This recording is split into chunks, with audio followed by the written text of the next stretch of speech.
Welcome back to the studio, everybody. This is Bobby. On the bench today, I've got this Cyclops statue from Wicked 3D, and it is pretty wicked. I enjoyed making this model, but I screwed up quite a couple times along the way. So if you'd like to see what not to do, then stick around because I'm going to show you. Let's get into it.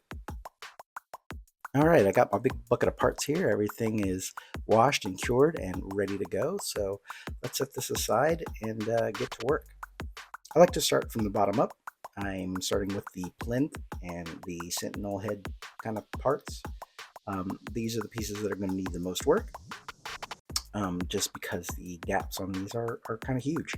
So I started with just kind of sanding all the flat surfaces down anywhere that I could to get rid of the support marks, help the pieces fit together as best I could, and then just kind of picking out the any little supports and little pieces where I can get to with my tweezers, and just generally getting these pieces cleaned up.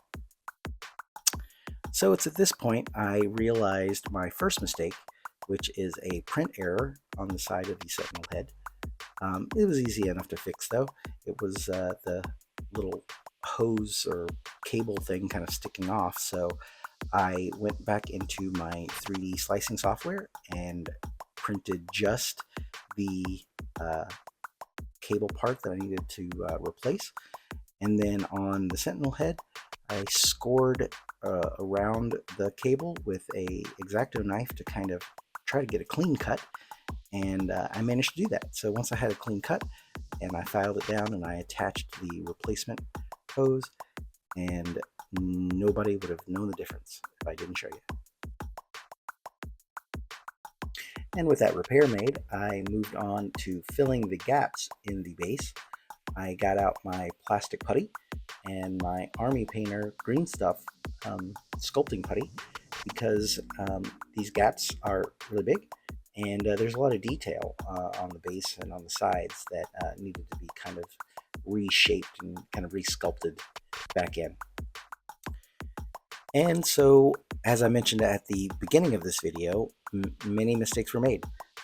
While I was in the middle of filling in the gaps on the sentinel head, I put too much pressure on the newly attached hose piece on the other side, and right there is where it snapped off. And I just set it aside for later because it's easy enough to reattach. So I moved on. Once the putty had dried, it was time to sand down all the little details. So, of course, I got out my trusty respirator because, safety first.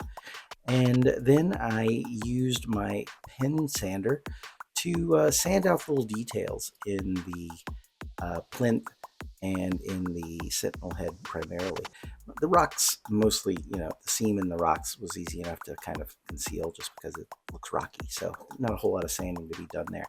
But the sentinel head did require quite a bit of work to get those little details put back in place while covering up that seam running through his face.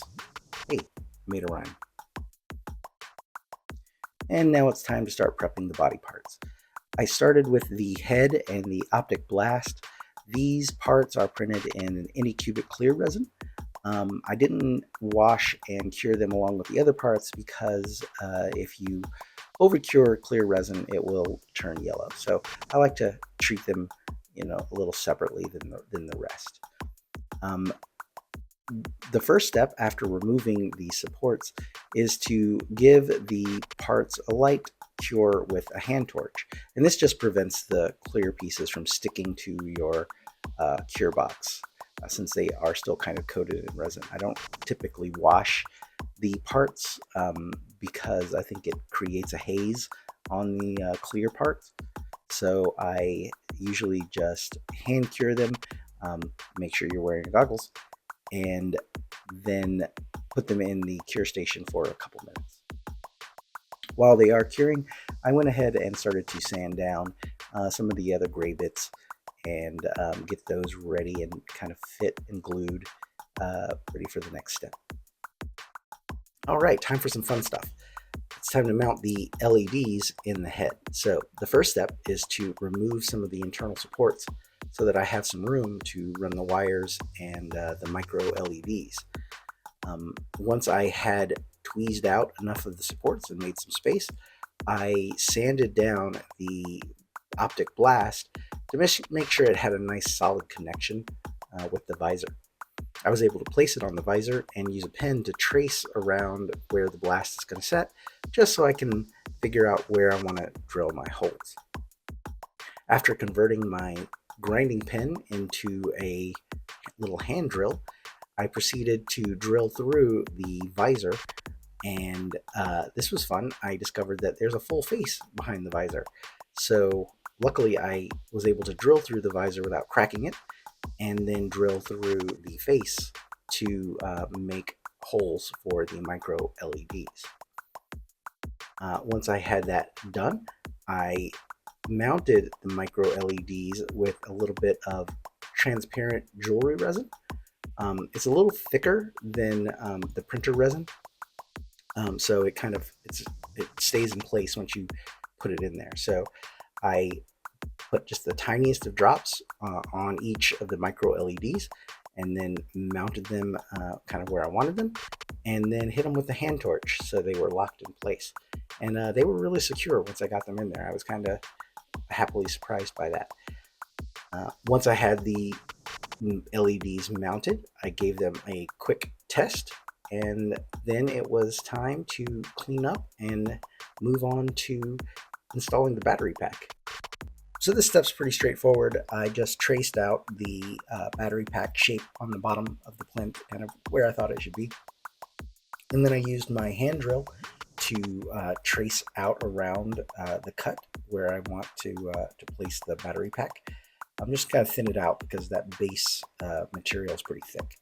So once I had it kind of etched out, then I went in there with my nippers and just kind of cleaned out that whole area, removing any supports that I needed to make enough space for the battery pack to sit in there. But once that was done, I drilled a hole up through the plinth, kind of in the middle, and unbeknownst to me, this is where my electrical problems actually started. So yeah. So I must have lost the footage of the priming of the parts, but I did apply a second coat of priming after it was all said and done. The head, I wanted to keep the visor part clear, so I masked that off with some Plastitac, and you can see that here before I primed it. So that kept the transparent visor part transparent, while the rest of the head was blacked out with primer. All right, we are finally ready for some paint. So I like to set all my paints out just so I can sort of see what all I'm working with. I know I'm going to be using some metals. I've got a pearlized purple in there for this Sentinel. Picking out my oranges and yellows and the blues for Cyclops and skin tone, and just kind of generally laying out my palette so I can sort of see what I'm working with. Then I immediately went into dry brushing the plinth with Army Painter Shining Silver. So going to work on the rocks, I'll start with a heavy dry brush of Army Painter Dungeon Gray, and then another dry brush of the Corax White from Citadel, just on the highest points. At this point, it's very contrasty, white and gray. Really, I just want this to be the base for the washes, all these washes, to sit on, because these washes will kind of give the rocks a little more realism, a little more depth. And then after the washes are dry, I give it one more dry brush with the Corax White just on the top edges to bring the life back to the rocks. So for the Sentinel head, I knew I wanted to have a more metallic look than I've seen some other models have, and even in the reference material, the Sentinels look like they kind of have a weird fleshy kind of face, and I just didn't like that at all. So I gave the entire Sentinel head a base coat of Vallejo chrome because I wanted to give the whole thing more of a metallic look in the end. Once the chrome was dry, I did the thing that I hate, and that's masking. But there was no other way to really do this. I wanted to keep the chrome base for the rest of the inside, and so I just wanted to mask off the parts that I wanted to keep purple. So I used a mixture of Plastitac and tape, and I even think I threw a paper towel in there.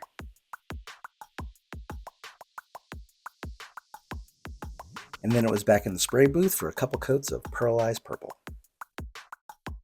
While I was waiting for the purple to dry, I painted the logo in the base, first with the white and then with the red. And once that was finished, I unmasked our Sentinel friend and painted his facial parts with green stuff chrome metallic tin.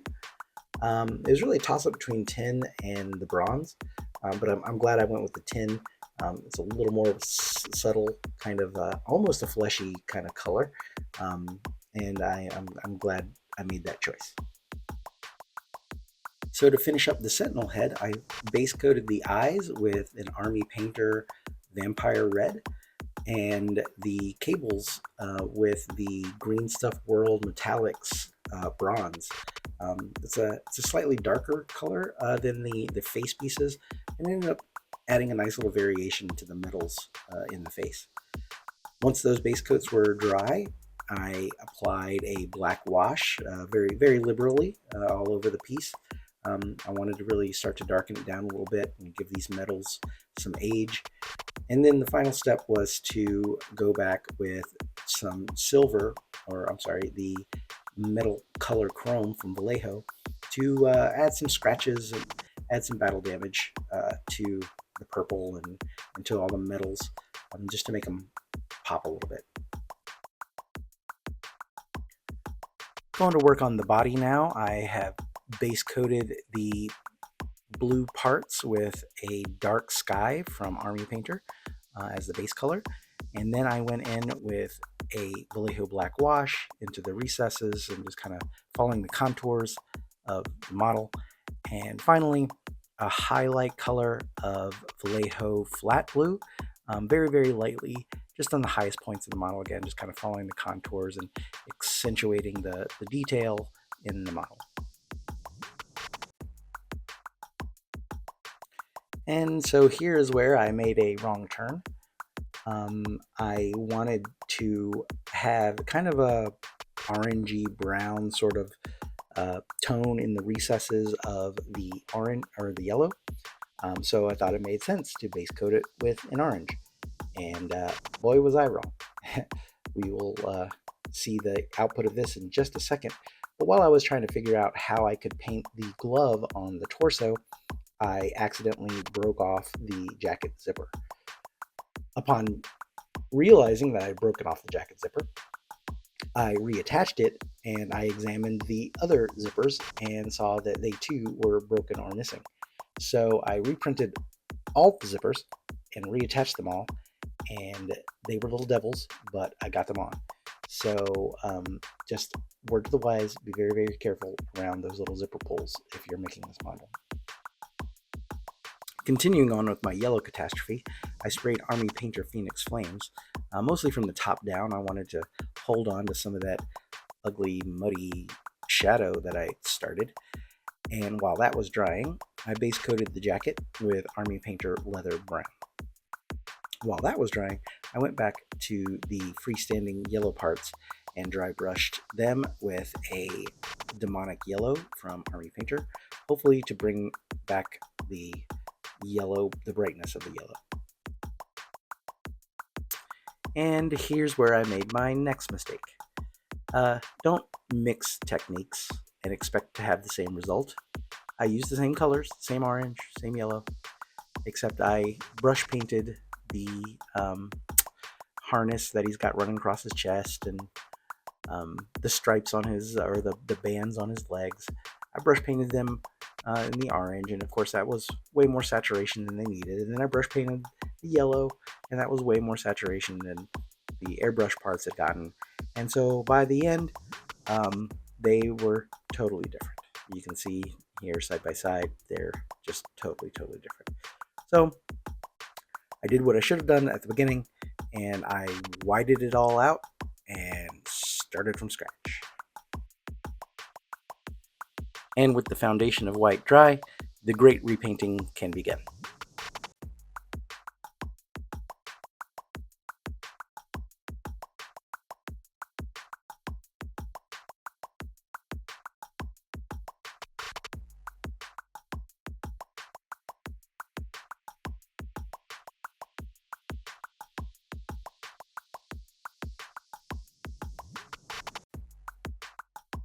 And once that was done, I painted the logo on his chest.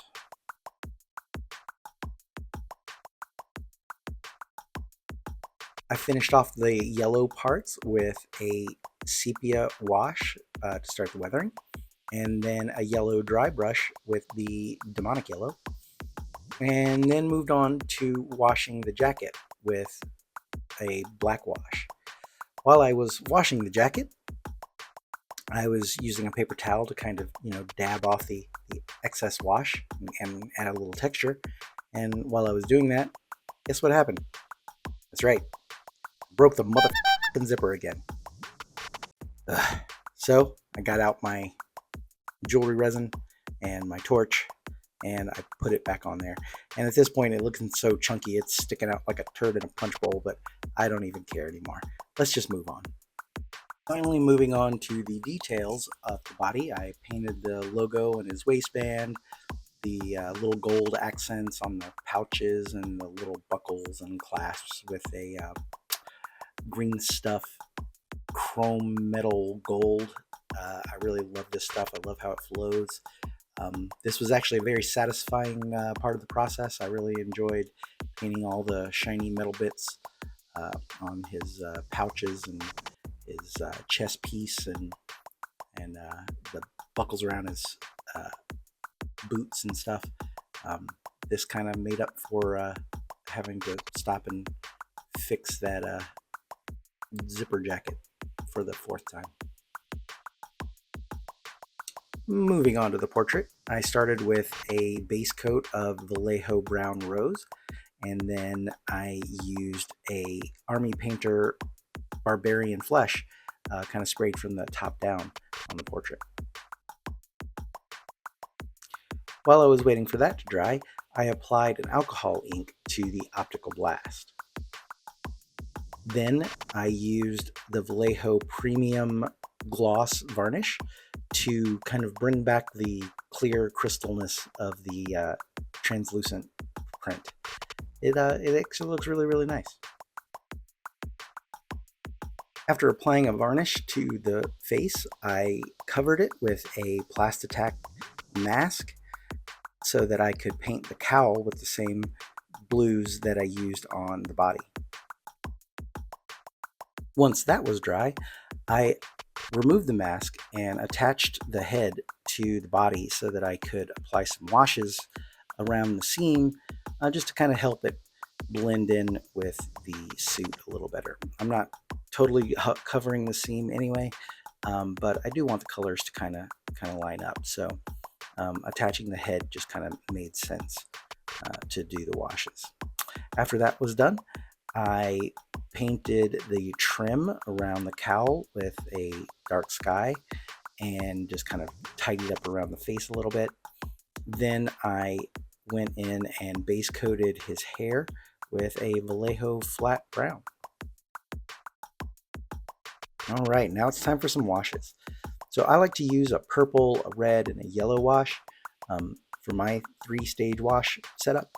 I know a lot of people use a blue, but I like the purple just because I think it keeps a little more warmth in the skin layers. So after making a very diluted purple wash, I cover the face and kind of blot up, any extra. You don't want it to kind of pool anywhere, but you do want it to kind of tint the skin a little bit.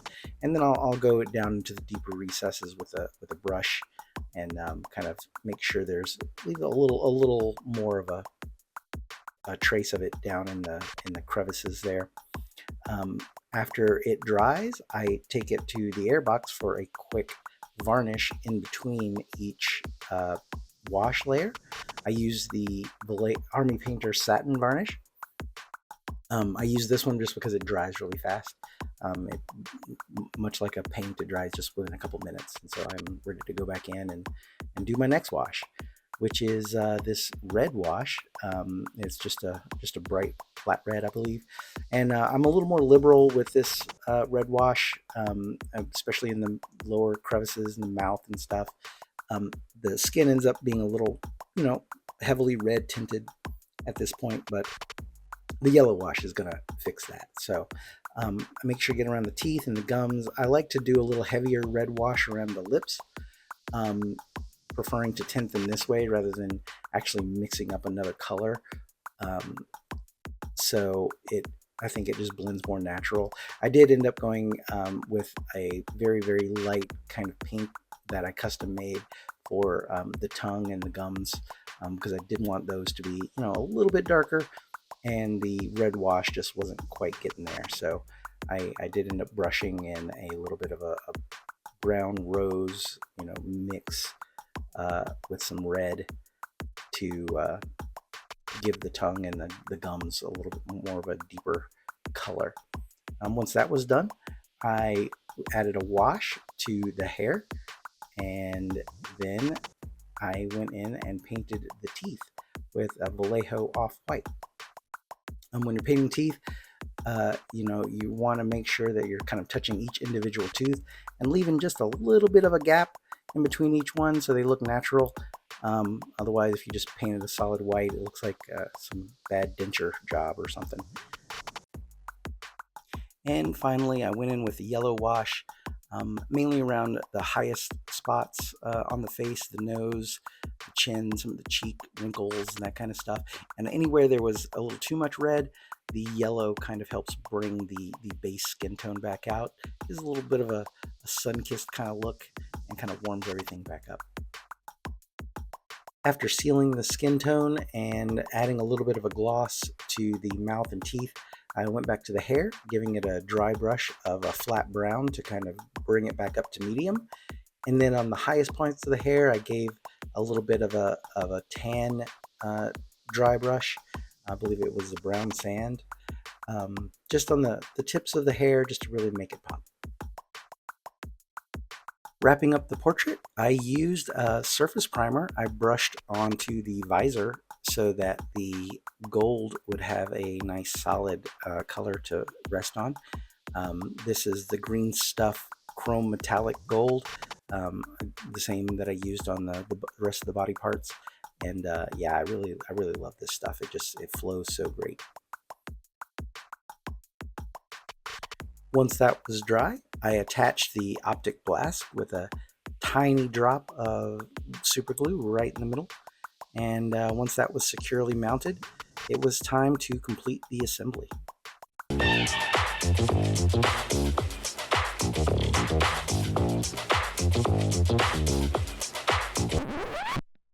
Oh, you thought this was over? No. I had to mess up one more time. Right here. And I was not happy with myself. It took me a few minutes to regroup. I brainstormed a few ideas of how I could pull that wire through. Maybe if I used a battery pack and kind of pulled that in, that wasn't going to work. And so finally I had the idea of getting a butter knife and wedging it in between the sentinel head and the base, because I knew that there was only a few little spots of super glue in there holding it together, and it wasn't fully cured yet. So here's the moment that I successfully detached the sentinel head. There it is. Okay. There it is. Ha ha ha ha. I think I can fix this now. And let me tell you, that was satisfying. So once the head was separated, I rewired the battery pack up through the sentinel head to where it would connect to the feet, and then I could finish the assembly.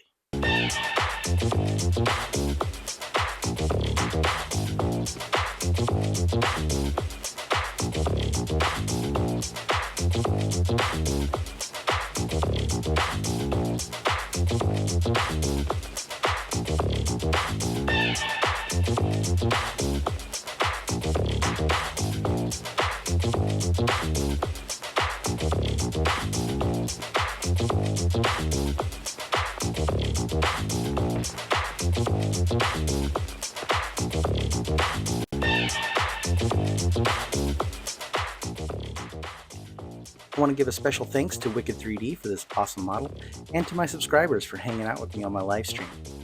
If you'd like to join me on the live stream, hit that subscribe button below, and you'll be notified when I'm on. And until then, take it easy.